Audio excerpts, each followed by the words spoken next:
What's up, you guys? Ross Sapp here for the Fightful Wrestling Podcast, February 1st edition. We got a lot of stuff to talk about. I was at the Royal Rumble, Evolve, NXT this weekend. We've had a major injury on WWE TV. I got some stuff to shill. James Ellsworth got injured? He might have. Did you see that bump he took at the Rumble? We'll get to it. That was awful. That was awful. Disgusting. Obviously, the first thing we get to, the big news. Visit Fightful.com for all of your wrestling, MMA, and boxing news. Subscribe to us, iTunes, Stitcher, YouTube. Register, and you'll get early access to shows from Shane Helms and Matt Riddle, as well as access to podcasts with UFC stars like Elias Theodorou and Sean Pearson, and, of course, Showdown Joe. This week's topic on the Shane Helms Show, we just filmed it, covers the original brand extension. We talk about the WWE drafts, how he thought that a shot at WCW was taken because of one of the trades, his feelings going to Smackdown, going to ECW, if people had a problem with where they were going. It was a very interesting podcast. And as always, head over to those forums, register, and send in some topics you'd like for us to talk about on any show. Jimmy, Seth Rollins got hurt. Yep. And it's all I've been hearing about this morning. I've been trying to figure out what I can. What I can tell you is nobody that I have ever known in my life goes to Birmingham, Alabama for fun. Yeah, I watched back that clip when he was in the sleeper, and you could see heartbreaking, right? Heartbreaking, the conversation you see them have. The way he twisted to the ground and the way that his knee leg kind of ended up underneath Joe, when they fell, it didn't look very good. And I really feel for Seth Rollins. I mean, fortunately, he's still a young guy. He's got a lot of years left in him, but he already missed Mania last year. Looks like he might miss it this year. We know that that's the biggest payday of the year for these guys. Plus, if that's not enough of a shit kicking, they took him off the Rumble for storyline reasons, which is probably if they would have had him win it, though. Oh, that would have been even more horrible. But he's essentially lost out on 3 massive paydays in the last year. It's unfortunate, but again, he is young enough that he'll come back stronger. And if there's any silver lining to this, assuming that he is out for any period of time, I think that they have handled him terribly since he came back from the injury before. Now he'll get a little bit of a reboot. And so that's the good news. It's a shame because I think that he could have been a really good anti-establishment babyface, because he's not the top guy. You can't do that with Roman Reigns. And if I were him, I would have incorporated that into this, say things like, well, you all see Triple H as the savior because of NXT, but he's the guy that keeps giving Roman Reigns chances. He's the guy that let Roman Reigns in the ring with him at WrestleMania. If he didn't really like this guy, he wouldn't let him be anywhere near the ring at WrestleMania. Now, I don't know if you all saw that. Did you see the conversation that they had on the ground? It was heartbreaking. Yeah, you could. I couldn't make it anything they said, but you could definitely tell that they were talking. Samoa Joe said, "Are you okay?" And Seth Rollins says, "I hope so." Oh, yeah. That's unfortunate. I guess we're going to know later this week how it's looking. Doesn't look too good. I want to talk to you about your weekend a little bit. I want to talk to you about San Antonio. Because just so everybody knows, Sean told me that San Antonio was not very fun outside of the wrestling shows that you did. The first question I have for you is, did you see during the Rumble they showed us a shot of San Antonio and it looked like there was a canal and there were bars and restaurants on both sides? Did you go there? That's the Riverwalk. Yes, I did. Because that looked awesome. Okay, and that's the only thing that I thought was awesome. Did you go to Alberto Del Rio's restaurant?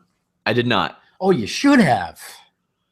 Well, I had about 432,000 Mexican restaurants to choose from. That's what I loved. I love the diversity. We don't have diversity here. Well, okay, I won't say diversity because it's a predominantly Hispanic area. I would say 8 or 9 out of 10 people I ran into were Hispanic. And hey, we don't have very many Hispanic people here.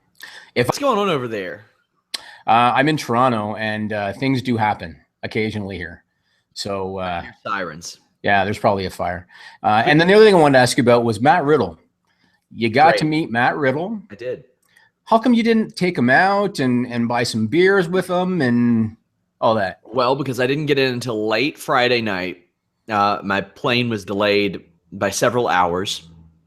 By the time I got in, I had been on a plane for, I think, 9 or 10 hours. Planes and layovers and all that. And that is a long time. So you were supposed to go to Houston, and in your own words, the shitter broke. Yeah, the toilet on the plane broke. Yeah.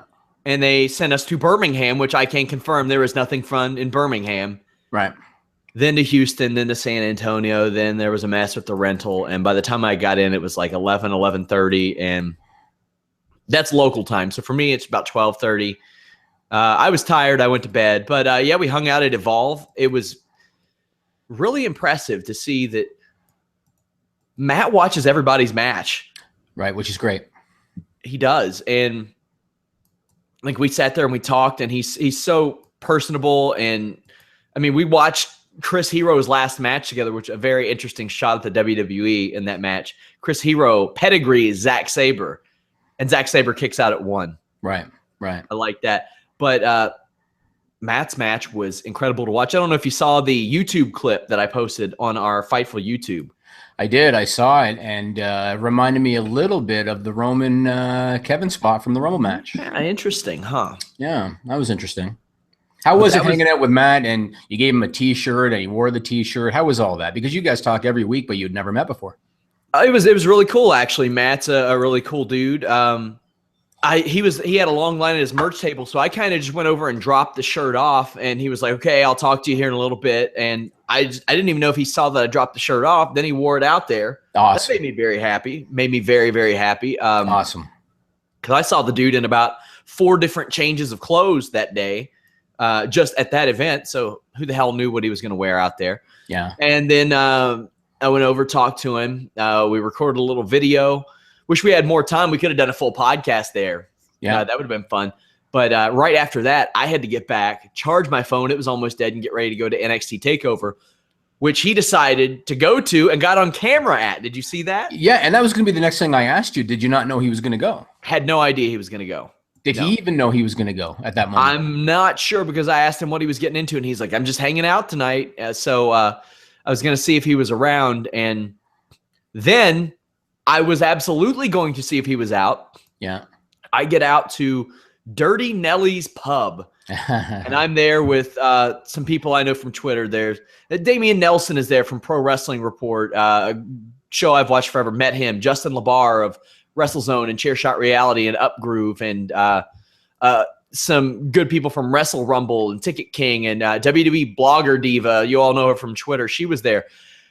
I took an Uber with a couple people. I had left my phone in the hotel room, but I didn't know I left my phone in the hotel room. I just thought I lost my phone. So I'm out, and I am at the mercy of these people, basically. While I don't drink, they're getting sauced. And I'm just like, damn, I hope I didn't leave my phone in an Uber. Now, when you got back to your hotel, were there a bunch of messages from Matt saying, "Where the hell are you?" No, there were not. Okay. Absolutely not. At least you're honest about that. That's good. That's good. Absolutely not. Which, I mean, I hadn't spoken to him since the Evolve thing, but yeah. Now let's talk about I know you don't drink. Do you also not smoke? I, in the past, have partaken in some recreational marijuana use. Okay. And which that's is it. fine. I have, what? I have no issue with that. It's going to be legal everywhere eventually. I have no problem with that. I'd say about once every 6 months. I've had some pretty severe neck injuries to the point where I didn't think I'd train or wrestle again. 2 really bad bulging discs up here that pinch on the nerve that runs down this arm. Then I've got the same thing in my lower back that runs down my right leg. If you all see me in person, I got really tiny legs. I don't have very good circulation there. It's hard to build mass there. But yeah, so I smoke to alleviate that. I've done inversion. I've done a lot of yoga. DDP yoga really helped me fix that, but not a drinker. Not a drinker, not a smoker. So you are almost the Jerry Lawler of the online wrestling reporting world. I don't have an affinity for teenage girls. I was going to say, and ease up on the chicken. Like, ease up on the fried chicken. I can't promise that. Like, all I ate this weekend was Whataburger and Church's Chicken. Okay. And hey, hot take on the Church's Chicken. It's trash. The regular is trash. It's garbage. But the spicy is some of the best I've ever had in my life. How does that happen? Don't know what to tell you, man. I have never had Church's chicken, and I can maybe go out on a limb and say I may never have Church's chicken. I try to stay away from fried chicken, maybe Popeyes on the rare occasion, but I love it. We're spoiled here in Kentucky, but ironically, like KFC is like the last place I would go for fried chicken because it's just not as good here. Lee's makes some good chicken. We've got a place called Joella's Hot Chicken. It's very good. But if I could do it over, I wish I would have had the time. I didn't have time to go in and sit down and eat anywhere. I wish I would have went and had some Mexican food there. Like I said, it was predominantly Hispanic, and I like that. I like a little more diversity than what I'm used to here. It's the same thing all the time here. And that was a completely new world for me. So I like that. I really like getting to experience a different culture. But to me, I prefer my bluegrass state just because it's home. Well, I'm glad you had fun. Let's dig into the Rumble match a little bit. I would love to know your thoughts on the Rumble match. Being there, it was awesome. I've mentioned the seating situation there. I couldn't see a lot. I watched on a Jumbotron, but the people that I went with and got to experience that with, that's something I wouldn't trade for the world. That was the best. I got to be a little kid. I can't remember the last time before this weekend that I went there and felt comfortable just going crazy. Because, it is my job ultimately to watch this stuff and report on this stuff. But, I mean, there wasn't any extensive coverage necessarily that I was doing for that. I was going, and thankfully, you gave me the weekend to do that, and I really appreciate that, by the way. It was fun. I got to chant 10 when Ty Dillinger came out. I got to do all this fun stuff that I hadn't got to do in a while, and it really reminds me of why I love doing what I do. That being said, as I was talking with Shane Helms off the air after we filmed, and I said, you know what? I don't know how I'd feel about that Rumble match if I watched from home versus being there. Yeah. And I thought it was very clever what they did in making Randy Orton win, because they got the pop the one way they could get the pop, and that's by having Roman Reigns be the last guy thrown out. That's the only way that would have worked. And they made it work to their credit. You know what's funny is you and I just last week we talked about, I think I even said to you, how would you feel if Randy Orton won? And we talked about how it would be considered underwhelming to the fans if he won. The only way he was going to get a pop is if he tossed Roman Reigns. So that was, at least they got that right. I think they got a lot of things wrong in this Rumble, but they got that right. Hats off to our dude, David Tease. Okay, I'll put it out for you all. David Tease is on contract. He's on salary with us. So anything he just throws out there is extra for him. And this guy was like, so how about I do features every single day for the Royal Rumble? Oh, and a live stat tracker. That was very cool. We were the only place to do that, to have a live stat tracker during the Royal Rumble. So if you're not visiting Fightful.com, get your ass over there and do it. This was a big weekend between the Rumble, NXT, Evolve, the UFC show, which I still haven't got to completely take in. Mm-hmm. I was a little bummed about the Donald Cerrone thing because I thought Donald Cerrone is a bit of a draw, but that Rumble show, I get to see history. I got to see John Cena tie Ric Flair's fake record, which should be probably about 19 title reigns. Mm-hmm. What did you think about that match? And what do you make of the 16-time deal? Flair, Cena, all that. I don't make anything of it. I think that the company downplayed it for a reason. I mean, as soon as Cena won, I was expecting pomp and circumstance. I was expecting confetti or they didn't, to my recollection, they didn't make any mention of it on the air at all after he won, or if they did so very briefly. And all I saw was a little Twitter photo of Flair and Cena backstage afterwards. I don't care about the record because it's a bullshit record anyway. And because they didn't make such a big deal out of it, that leads me to think he's going to drop it at Elimination Chamber. That's kind of my hunch. That was such a fantastic environment to be in. Like I said, it's weird because a lot on the floor seats, you couldn't see a lot, but that area was so wild. Like I would have rather have been there than maybe anywhere but the front row, I think, because the people were so raucous and it was so wild and people were jumping into the aisles just to see what was going on. Like it was so wild. And John Cena got booed that entire time until he won, which really shows you that that's part of that experience, is going there to boo John Cena. That's an interesting dynamic that they have. And Cena's fully embraced it, and he still has his fans. That's why you have the dueling chants.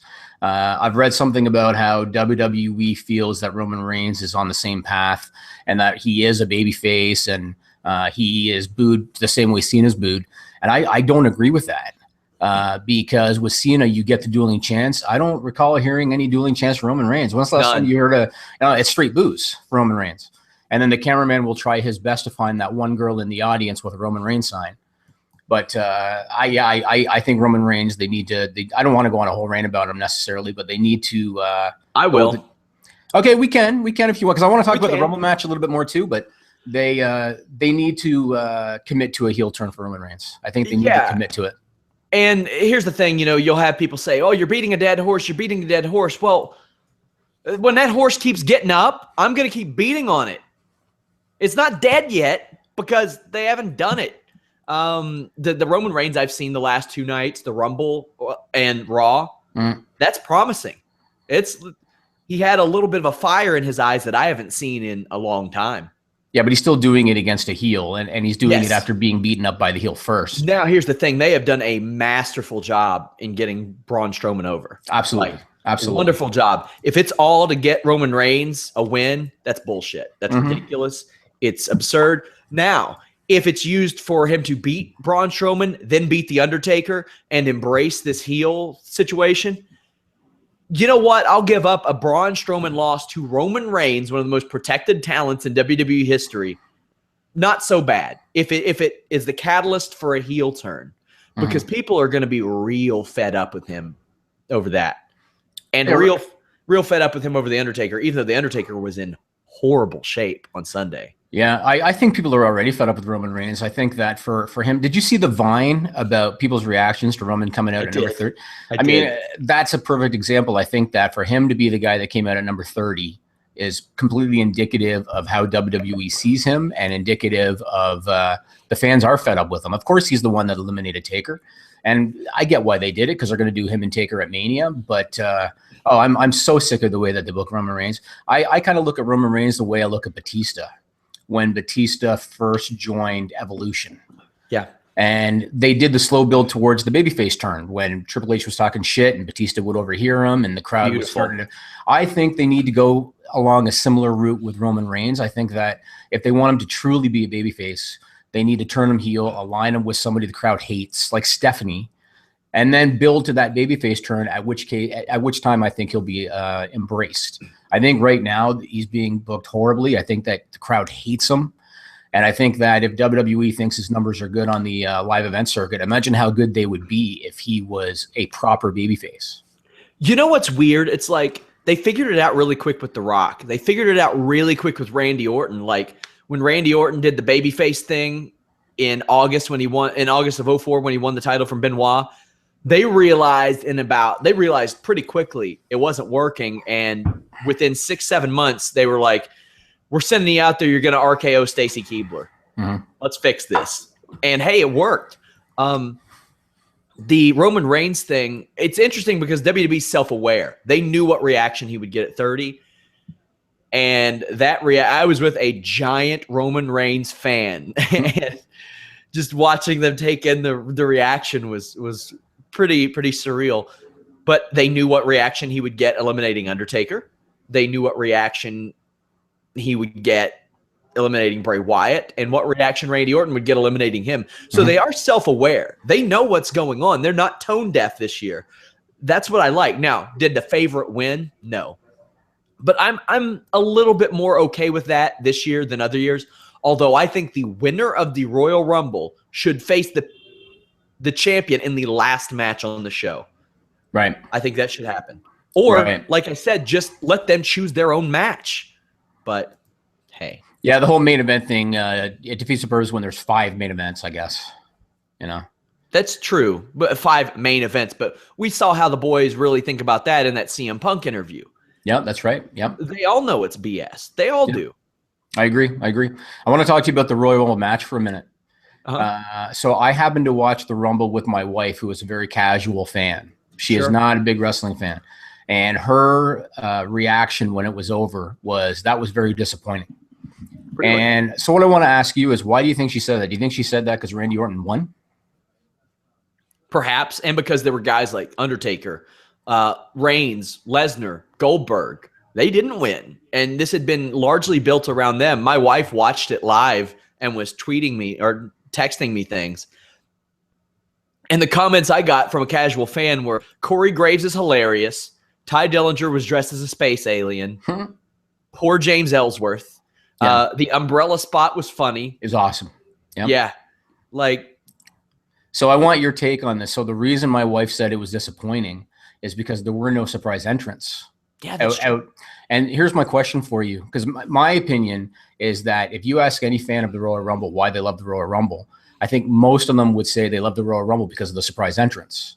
Correct. And I was shocked that they only had one, and that one was Ty Dillinger, who I feel like they felt obligated to put in at number 10. I think if not for that gimmick, they probably wouldn't have even had him in the match. Why do you think they didn't have any outside surprise entrants this year? I think they didn't want to take away, and I actually haven't asked about this, and I really should, but this is purely speculation on my part. This isn't from anybody in WWE. I think they didn't want to take away from the shine of a Reigns, Orton, Lesnar, Goldberg, Undertaker. I feel like they think they already gave the fans enough. The Ty Dillinger one was absolutely something they listened to the fans on, and they should have. That reaction was unreal. Because a lot of people were doubting whether the people in the Alamo Dome would know him. They knew him. They were ready. I wish that James Ellsworth would have came out at 10, and then the crowd would have been pissed, and then he comes out at 11, and then they go even crazier because they didn't see it coming. Yeah, really, all you got is Reigns and Ty Dillinger. That's it. I mean, if you look at the big guys, Brock and Taker, none of those guys came out until like number 26. And then they came out one after the next, after the next, after the next. Here's how I look at it. Maybe I'm thinking about it a little bit too much, but I think right now in the U.S. on Monday nights, there's about 2.5, maybe 2.7 million hardcore viewers that watch Raw, meaning that those are the people that are going to be there no matter how shitty the creative gets for the foreseeable future. And I think the rest makes up the casual audience. So on Raw last Monday, I think they did about 3.6 million. And I think around 1 million or so was probably the casual fan that was tuning in to see what happened at the Rumble. I look at it like there are 2 times a year when WWE has the biggest opportunity to increase their viewership. And that is the Royal Rumble and WrestleMania, because I think those are the 2 shows where the casual fan is kind of tuned in more than they are any other time during the year. Knowing that the casual fan, I think, is big into those surprise entrants. And Shawn Michaels even said it on the pre-show about how that's the fun part about the Royal Rumble. How do they not deliver either a Nakamura from NXT, a Samoa Joe from NXT, bring in a guy from the past, whether it be Kurt Angle or Scott Steiner or whoever the hell it is? How do they not do that? How do they not realize that that is the aspect of the Rumble that people love every single year? I was shocked that the only guy they brought in is Ty Dillinger, who outside of the hardcore fan base, nobody knows who he is. And my wife watching the show with me, she didn't have a clue who Ty Dillinger was. So I thought they really dropped the ball on trying to increase their viewership with the Rumble. Yeah, in my opinion, Angle would be the one that I would go with, but I don't know if they have any idea if they want him to wrestle or not. He is under a Legends deal, but I've heard that maybe he signed to something a little bit more. Samoa Joe, I understand, because they wanted him for a big angle with Rollins and probably didn't want to have him eliminated. Who else? Nakamura, they wrote him off the night before. I think his knee injury on TakeOver was their way of saying, do not expect this guy in the Royal Rumble. He's hurt. I think that was their way of doing that. A part of me wonders, and again, I'll ask about this, if this is them setting the tone about maybe saying, hey, don't expect this every year. It's a pain in the ass for us. I think it's a massive mistake if that's what they're thinking. I think that's a massive mistake. I do too. I think that when you see their ratings going down year over year, and granted, creative has a lot to do with that, but a lot of it too has to do with them losing the casual fan and only being left with predominantly hardcore fans. And as that fan base ages, if you're not replacing them with newer fans, you're really fucked in the next 4 or 5 years. So I can't believe that they wouldn't do that. I mean, these guys on the independents, like a Scott Steiner, you throw them $5,000 and you say, hey, you're going to be in the Rumble for 10 minutes. Who gives a shit? That's not hard to do. I've done that on the independents, right? You call Hacksaw Jim Duggan. I'm going to put you in for 3 minutes and here's a couple of grand. That's not hard to do. Yeah. The only thing I could think of, Jeff Hawkins made a point on the podcast. He said maybe they wanted to give those spots to the guys that work the full-time schedule. And I guess that's valid, but at the same time, Cesaro was already on the show and Sheamus was already on the show. True. Roman Reigns, I understand they wanted him in with Taker. Why the hell did you have Sheamus and Cesaro? They did not need to be in that match. So I was stunned that they fucked that up at the level that they did.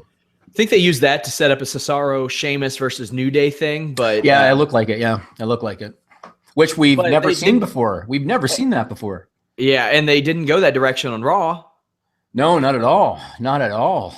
Maybe not. Only 3 SmackDown stars eliminated people because they don't include Undertaker, not included, because they don't know what brand he's on. Right. They have no idea. 3. Baron Corbin eliminated a guy.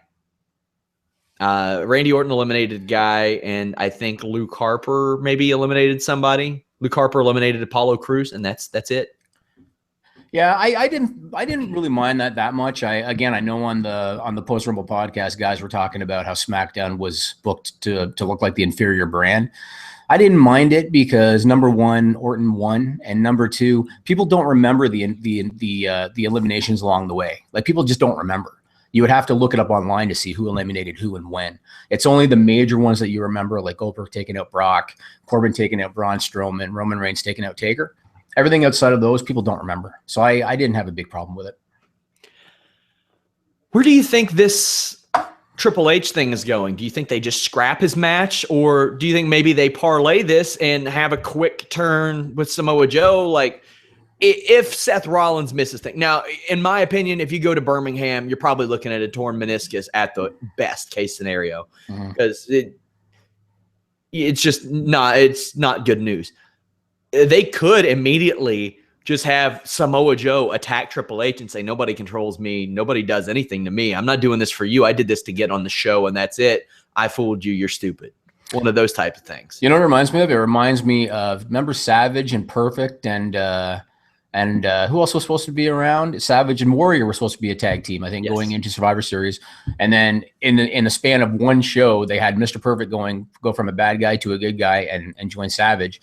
And they did it out of necessity. They could do something like that with Samoa Joe. I think there is 0 chance that Hunter is not on the show. 0. Yes, I agree. You got to put him on there. Why not? Stack the show. Well, even if the fans didn't want him, Hunter does. And so there's no chance Hunter's not on that show. I think they could do something with Samoa Joe. Do they want him to be a babyface? I mean, I guess they could, especially if there's no Rollins for, God, who knows, maybe potentially another 7, 8, 9 months. And I think even if they decide, okay, Seth Rollins isn't here, maybe let's move Joe to SmackDown, because you already got Braun Strowman, Brock Lesnar, and Goldberg on Raw. Yeah. How many more of those characters can you have on Raw that run through everybody? Rusev used to be that too, and I feel like if he were rehabilitated, he could be. I keep talking about the reaction Mark Henry got. Remember how quickly they rehabbed Mark Henry twice? Hall of Pain and the retirement speech. That's how quickly, when done right, you can rehab a guy that's been put down. You can do that with some of these guys. Now, there are still people with question marks around them. Where does Triple H end up at WrestleMania? Where does Finn Balor, if he's back? There are rumors that John Cena and Nikki Bella will take on Maurice and The Miz. Oh, good Lord. I don't know how I feel about it. The newly crowned. Sorry, go ahead. Go ahead. Sorry. On one end, I think The Miz absolutely deserves this because of his great work, but I don't know how that'll all hash out. I want to know your thoughts. The newly crowned executive producer of Total Bellas. Who? Cena? No, Nikki Bella. Oh. She is now an executive producer. So I don't know these people on a personal level, and so I shouldn't judge because I just don't know them. It just seems so clear to me that Nikki Bella has been utilizing Cena's stroke in order to get ahead in her career. Again, not judging. I'm sure she's a sweet person, and I'm sure it's a genuine relationship, but it just sure seems that way. So if suddenly they're going to be in a tag match at Mania, it only benefits Nikki Bella. I mean, I guess you could say it benefits The Miz, but The Miz isn't going to win. So it really only benefits Nikki Bella. I could see Cena doing it because he's got, puppy dog eyes for his girlfriend. But I don't know. I love Maurice. I think Maurice and Miz have done a good job together. I think she has rejuvenated his career. It'd be a great spot for him. I don't think he's going to win. It kind of reminds me of the Bray Wyatt spot a few years ago when he was on a roll and then Cena killed him at Mania, and he's never really recovered from that. So the good thing about WWE right now, they have a lot of guys that can be perceived as top talents or right underneath top talents. For years, it seemed like they had just been dead set on marginalizing people. Like, I watched those, like the 2011, 2012 Royal Rumble. It was just full of mid-card trash. And today, their mid-card trash is a guy like Rusev, who was once a guy that we could have seen in the ring with Brock Lesnar at WrestleMania. So they could be doing much, much worse, but like, we don't know where a lot of these people are going to end up, and that's okay. I like not knowing where these people are going to end up for WrestleMania, as long as it ends up being good. So not just mid-card, but they're mid-card trash now? Yeah, some of them, yeah. What would you call teaming with Jinder Mahal in hour 2 of Raw? What did Jinder Mahal do to you?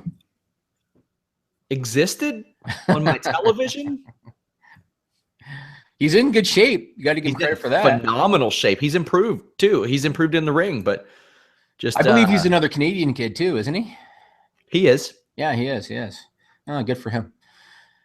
I don't know. I guess we'll see. I mean, I feel like Cena's a company man, and I feel like if Cena was told you got to put over the Miz at WrestleMania, I think he would do it. I think the problem is that McMahon still looks at him as being the be-all, end-all. I don't see McMahon putting Miz over Cena. And I highly doubt that was at WrestleMania. That was different because they were already building to The Rock. That was a completely different. The Miz was an afterthought in that match. But in a situation like this, unless The Rock's going to run down and kick the shit out of Miz and roll him, or kick the shit out of Cena and roll Miz on top of him, I highly doubt that's going to happen. Some matches are set for Elimination Chamber, which instead of like maybe 3 weeks or 4 weeks after Royal Rumble, they're doing 2 weeks after Royal Rumble. Nikki Bella versus Natalya, Alexa Bliss versus Naomi. Naomi actually impressed me a lot this week. Elimination Chamber match, Cena, AJ Styles, Bray Wyatt, Baron Corbin, Miz, Dean Ambrose. And then we have a tag team turmoil match featuring American Alpha, Usos, Ascension, Vaudevillains, Breezango, Heath Slater, and Rhino. Oh, it's brutal. One prediction for this show, I think and hope that American Alpha runs the table in the tag team turmoil. Starts out first, beats everybody. Is that not the worst crop of tag teams that you can recall at one time? Oh my God. I mean, when's the last time that you saw the Ascension music on SmackDown? When's the last time they actually got an entrance together?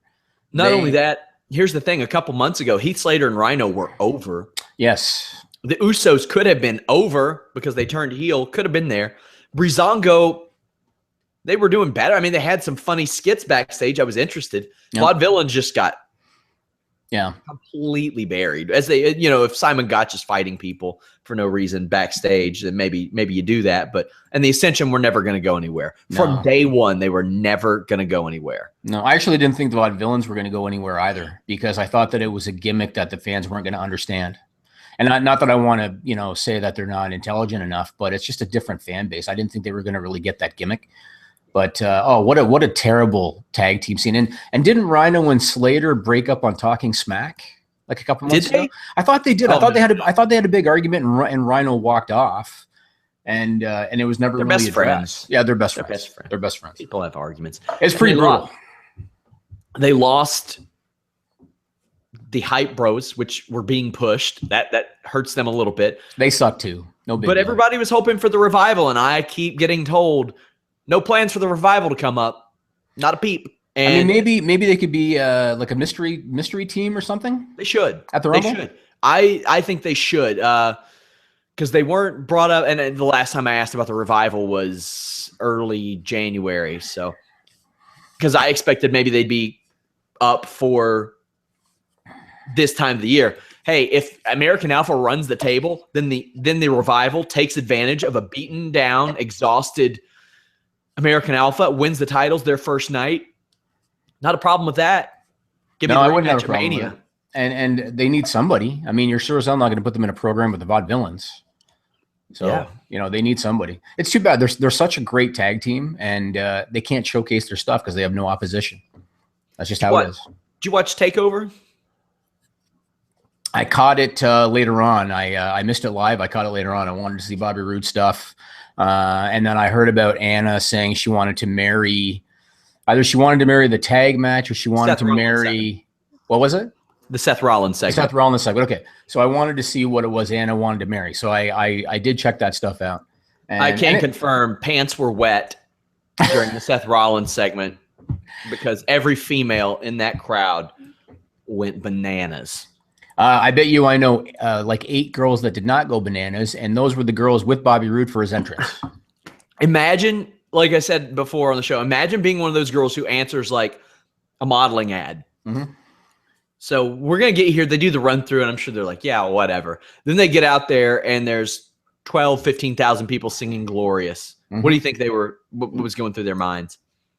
I always hate it when you have these girls, and I don't want to use words like bubblehead or bimbo.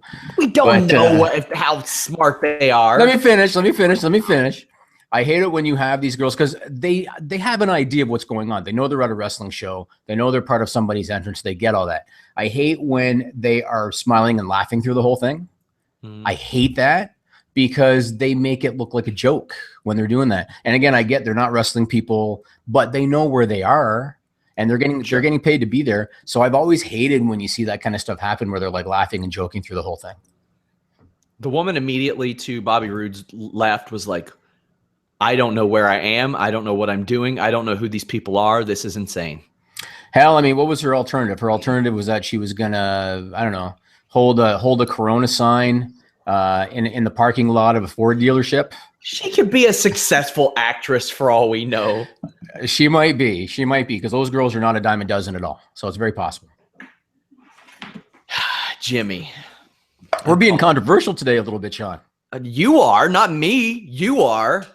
I'm just telling it like it is. The most controversial thing that I said was that there are 400,000 Mexican restaurants in San Antonio, and there are. You called the wrestlers mid-card trash. Yeah. And you also, didn't you also say that you slapped Paige? No, I did not say that. You said you slapped her on the ass and said she was hot, didn't you? I absolutely did not. Oh, was that me that said you said that? That might have been what happened. Yeah, I think it was. I said that they're treated like mid-card trash. They are. They absolutely are treated like mid-card trash. They have been. Yeah, you're not wrong. You're not wrong. What were your impressions of Royal Rumble weekend as a whole? In terms of, I mean, I wasn't there. I didn't see Access or any of that stuff. There wasn't an Access there. Oh, there wasn't an Access there. No. They only do that at Mania. Okay. You know what? I had actually believed, and I realized there was a very minuscule possibility that was going to happen, but I actually believe Shawn Michaels might be a surprise entrant in the Rumble. And the minute that he came down to the ring and he got the big entrance and the pyro, and I think all he did was basically say, "Welcome to the show." Like, he didn't really say anything. But as soon as he did that, I knew he wasn't going to be in it because he already had his pyro. But no, I mean, I love the Rumble. I thought the Aladome, it looked good on television. Styles Cena was great. I couldn't believe that they had 3 matches on the pre-show, including Sasha and Nia Jax. I thought for sure that would be on the main show. But I just was left with a bit of a sour taste over the Rumble match because, again, as a wrestling fan, I want WWE to succeed and I want WWE to grow. And I felt they missed a big opportunity to draw more eyeballs to the product. Like, I really felt they missed a big opportunity. So Michaels was on my flight back to Houston, actually. Oh, really? Yeah. Were you sitting behind him the whole time singing Sexy Boy?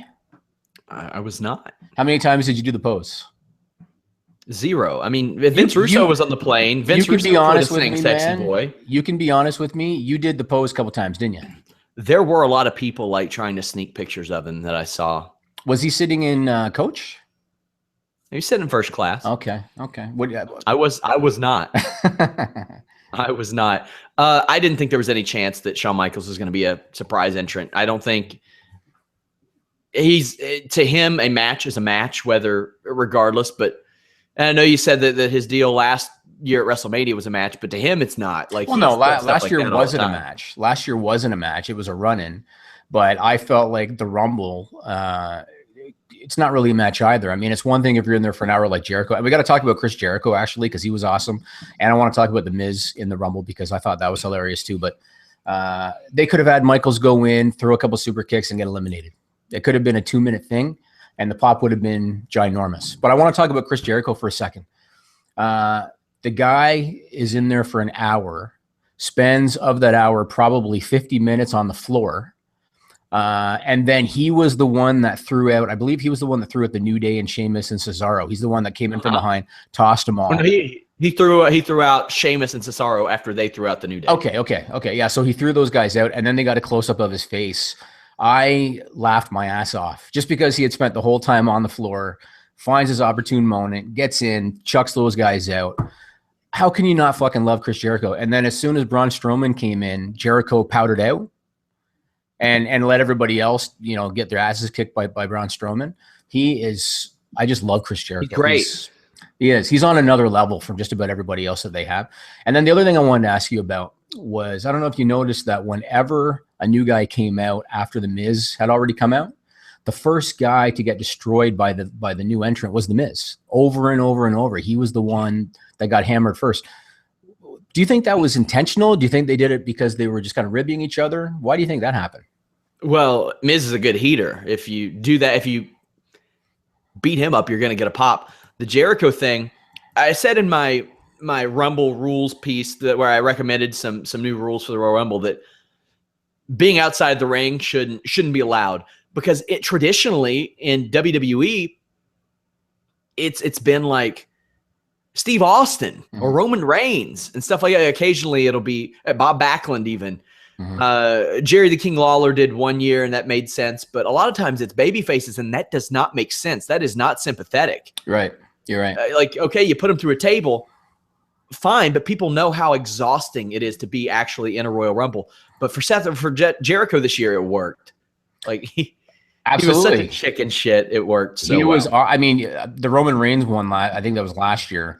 Didn't he leave the ring on his own power when he was, going back to get checked out, quote unquote? He left the ring. I think he did. He left the ring on his own power, which made people hate him even more.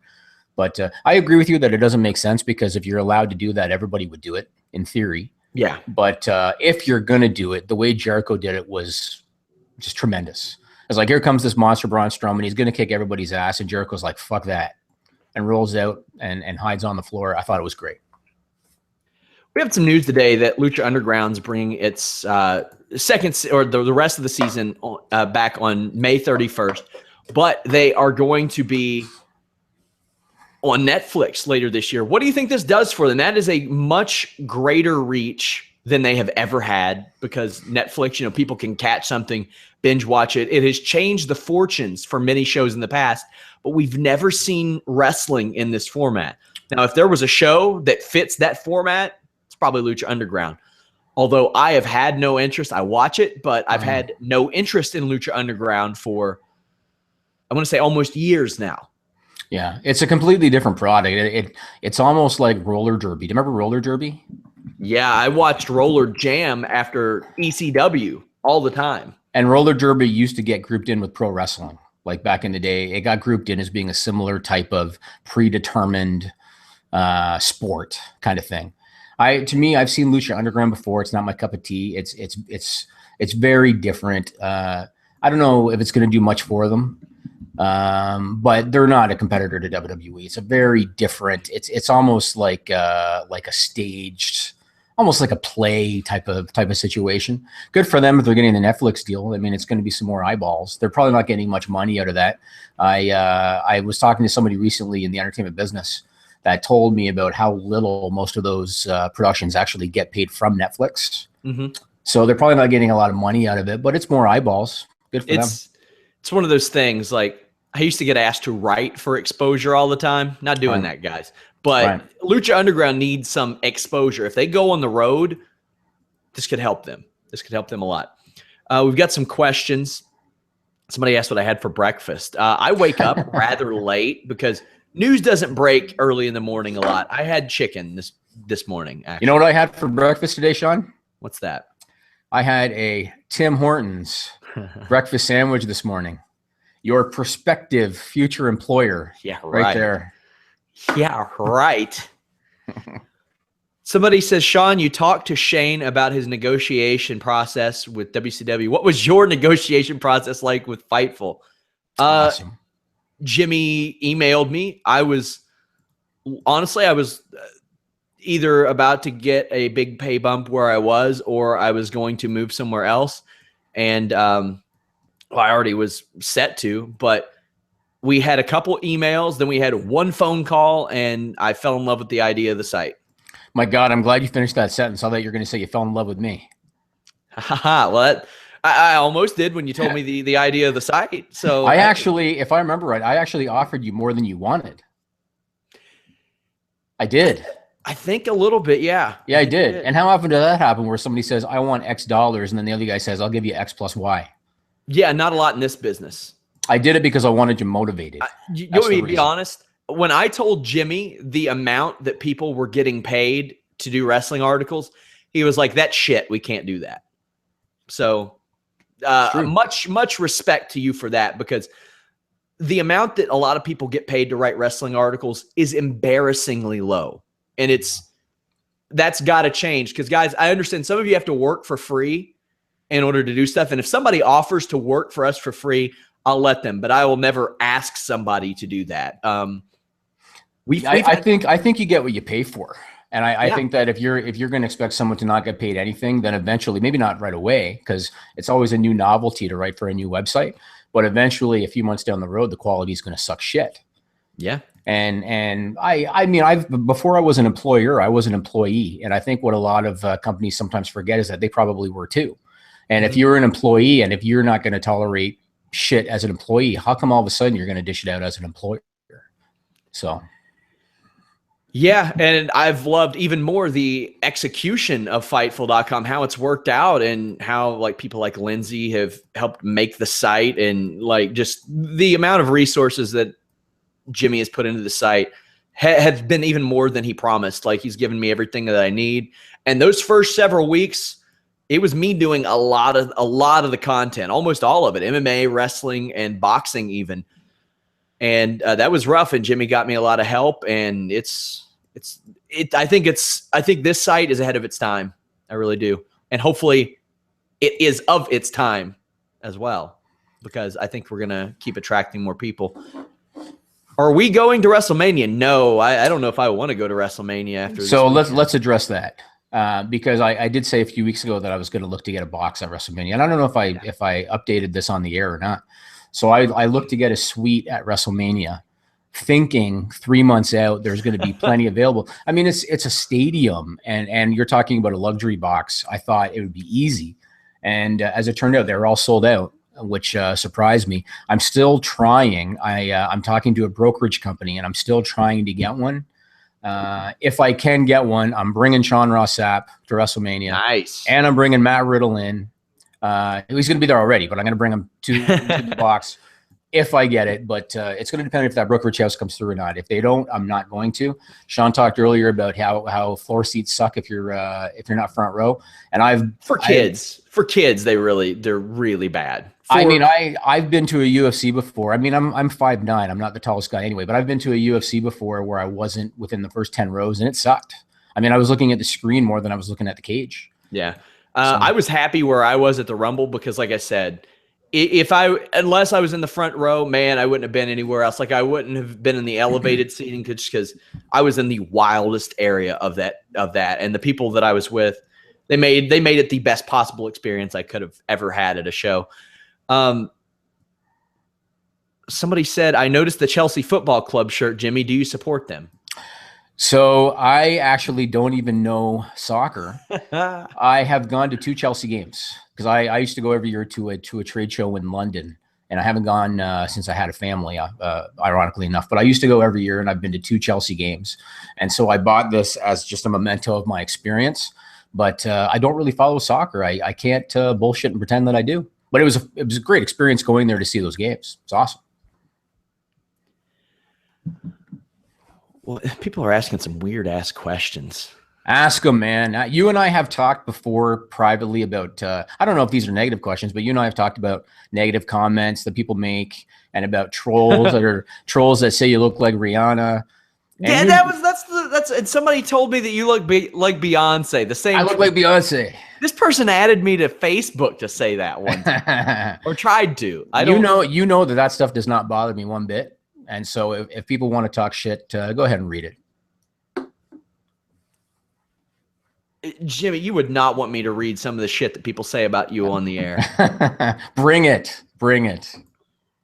I'm not doing it. Not giving these trolls the satisfaction. Hey guys, subscribe to us. YouTube, iTunes, Stitcher. That sale price on those Fightful shirts is getting out of here soon. We got to make a profit on those bad boys. So I think probably after this weekend, we're going to end the sale. $15.99. Go to prowrestlingtees.com/Sean Ross Sapp. Also, make sure to follow along at Fightful Wrestle, Fightful MMA, Fightful Online. If you just like wrestling, you can go to FightfulWrestling.com. Just like MMA, you can go to FightfulMMA.com. And if you like both, Fightful.com. Somebody asked, does Shane still have beef with Shawn Michaels? No, they settled all that. What do we think Triple H does at WrestleMania? Your thoughts, Jimmy? I think they're going to hold out and see what happens with Rollins first, because I don't think they know as of this moment, or maybe they do internally and they just haven't announced it yet. But I think they're going to wait until they figure that out. And I think that if Rollins can't go, then they'll come up with another plan to make sure Hunter's on the card. I think your idea of having Samoa Joe maybe do an about face, that's a logical idea. But they'll do something with him. I think there's zero chance, like I said, that Hunter misses WrestleMania. And the guy keeps himself in pretty good shape. You know, he looks pretty good. So really good shape. Yeah. Somebody says they're going to order a shirt Saturday. Hey, you know what? After this weekend, you'll have to pay like a good $19.99 because we're practically giving those things away. We have them in short sleeve. We have them in muscle tees. They're soft style. I love those soft styles. Long sleeve. Pretty cool stuff in all sizes too. Just buy the hell out of them, guys, and maybe we'll release some more designs. Did you hear about the wonderful endorsement that our own Elias Theodorou got? Bird Plus. You know what I thought of when I found out? I thought of the whole Booker T Edge program. Yeah. Remember that? So anybody that doesn't listen to our MMA shows, Elias is a UFC fighter, and he does a show once a week with Showdown Joe. And he was doing a show yesterday. And did you see Elias' show yesterday, Sean? I did. He was going on and on about the benefits of Pert Plus and how it's got certain nutrients in it and how it does this for your skin and all this stuff. And I was watching that thinking, he sure knows a hell of a lot about Pert Plus. Yeah. And he announced today that he's got an endorsement deal with Pert Plus, which is he's the perfect guy for that. He absolutely is. He definitely is. Elias is going to be something special in MMA. Kyler James says, King of Soft Style. Hey, our shirts are the King of Soft Style. Those soft style tees are great. I got to meet Kyler at the Rumble, too. That was an awesome experience. He had the sweatshirt, right? Of course, yeah. He was sporting the Fightful tee. He got to go, and he does some of our social media work for us. He tweets our SmackDown, does our SmackDown tweets over at Fightful Wrestle. Does a good job there. And, of course, as always, shilling the Fightful brand, which I love. Yeah, guys, if you all buy like 1 billion shirts, we'll release some new designs. Just saying. I'll tell you what, if we sell 1 billion shirts, we're going to give the next one away for free. Yeah, that sounds good. Hey, once you all get the Fightful Wrestle account at 1,000, we're still a ways away. I'll give away that signed Rey Mysterio mask. Until then, I got to keep that hideous looking thing on my wall. And hey, if we get to 10,000, that one right there, that guitar, I'll give it away. Is that your office, or is that like some kind of a living room, or what is that? It is my home office that kind of doubles as that. So we live in a really old house. I'm talking like 140-year-old house. And we use these gas heaters because if you use electric in this house, it's a 1,500 square foot house. Mm-hmm. It's a pretty big old house. Then your electric's going to be insane. Mm-hmm. So we have to get our electric updated in our actual living room downstairs because 140 years ago, they didn't optimize this house for entertainment centers and sectionals and gas stoves. So we have to optimize our electric in there to where we can adjust things and safely use our gas heater. So what I do is I have my love seat back there, and in the winters we just kind of hang out in my home office, or I've got a futon in addition to the bed in the bedroom. We kind of keep it all upstairs. So yeah, kudos to your wife. Kudos to your wife that she will hang out and watch television in a room with a Rey Mysterio mask and a Jeff Jarrett guitar on the wall. Well, I'll show a little bit here. That's my foam that I keep on the wall so it doesn't echo. But I've got my Pineapple Express mock marriage, mock wedding poster. And that's actually from an open house or my gym that I managed and some of the fighters that came from there. We would do open house stuff to like attract people to the gym. And one of those things we did, we would do pro wrestling matches there on the boxing ring, which hurt like hell. Oh yeah. And as catch can guys, we're used to taking bumps on like zebra mats. And it's a very pro wrestling style. So everybody had the basics down. And we would release these posters in promotion of them. I've got another one somewhere. I'm not a big wrestling memorabilia guy, but my cousin got me a WrestleMania 17 poster, which is up here, and I've got an NXT Highland Heights poster there. NXT does a really good job releasing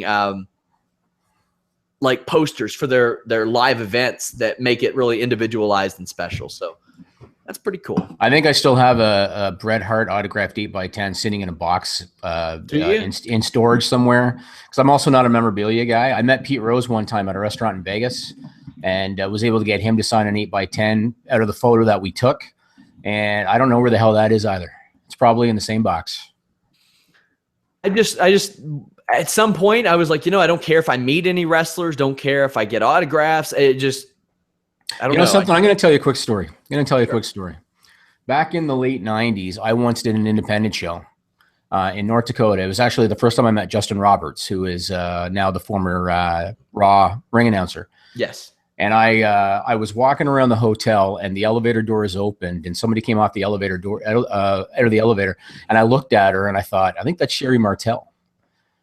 And went over and talked to her, and it turned out it was Sherri Martel, and she asked me, would you mind helping me with my bags and all that? We get to her hotel room, and I made the stupidest comment because I was still a young guy, and I was a little bit starstruck being around wrestling talent. I said to her, I can't believe I'm standing in Sherri Martel's hotel room. And as soon as I said that, I felt like a moron. And Sherri Martel, to her credit, without even skipping a beat, she said, you and I are colleagues. You and I work for the same promoter. We are coworkers and we are peers. And I have never forgotten that. And ever since that moment, when I was a promoter and I was booking Jim Duggan and Jim Neihart, and I did a show with Jake the Snake Roberts one time, and I never have felt starstruck ever again being around anybody ever since she made that comment. So when you say the thing about getting autographs from wrestlers, I look at it the same way. I have never asked for an autograph from anybody since I met Sherri Martel that day. Yeah, like at some point when you make it your full-time living, let that shit go. I mean, I took a media ethics class, and if you had taken that class and ever asked for an autograph, ugh. You're right. Yeah. Now, if there's somebody that I know that has a sick kid or something, and they were like, will you get a Matt Riddle autograph for me? I'd be like, hey, Matt, how about you do me a solid, get an autograph for this kid? That's a little bit of a different situation. But anything to tell the people before we go, besides that Fightful.com is the greatest wrestling, MMA, and boxing site in the world? Well, the quote unquote brand split is pretty much finished. I think that the new pages look great. I think my design team did a great job. I'm glad that you made it back from San Antonio. I'm glad the site did not melt. And Alex did a great job. And whoever else was filling in, I think you said John was filling in. And John filled in, yeah. Everybody did a great job. And stay tuned, because we have some more things in the works that we're working on.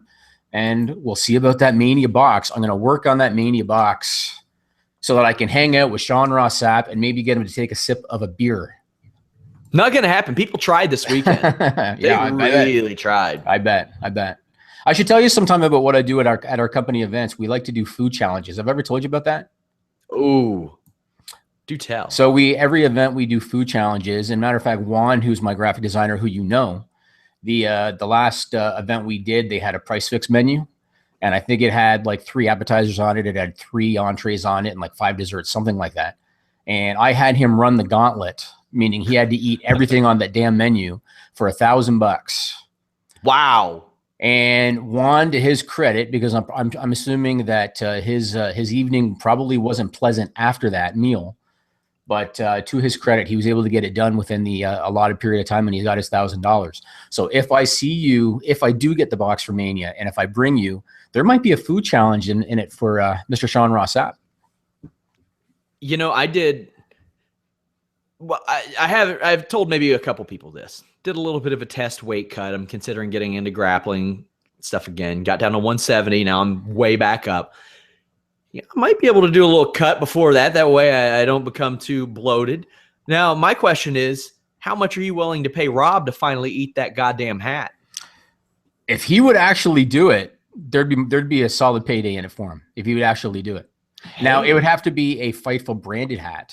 Yes. And we'd have to make sure that the ingredients within the hat are not going to kill him. Sure.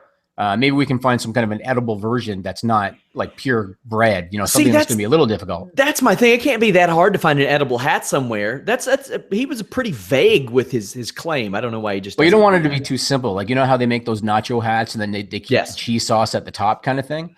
That's not a challenge. Yeah. So now, here's something challenging. Rob is very highly regarded in many circles as a wrestling podcaster. Like I was second in best wrestling podcast host for the Sheedy Awards. Rob won that last year. He's gotten some real hate and disdain over this almost said ass eating, this hat eating thing. He might get some disdain from that too if he did that on the air. Was that a Freudian slip just then? Oh man. Like, what do you got planned this afternoon? Should I even ask? Hey, you never know. Hey, my Wednesday nights are usually clear. So.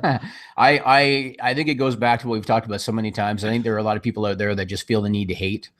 And I don't care that Rob didn't eat that hat. Who cares? It was a good little gimmick. It ran its course. He didn't think Punk was going to fight. And he got a good 2-year run out of it.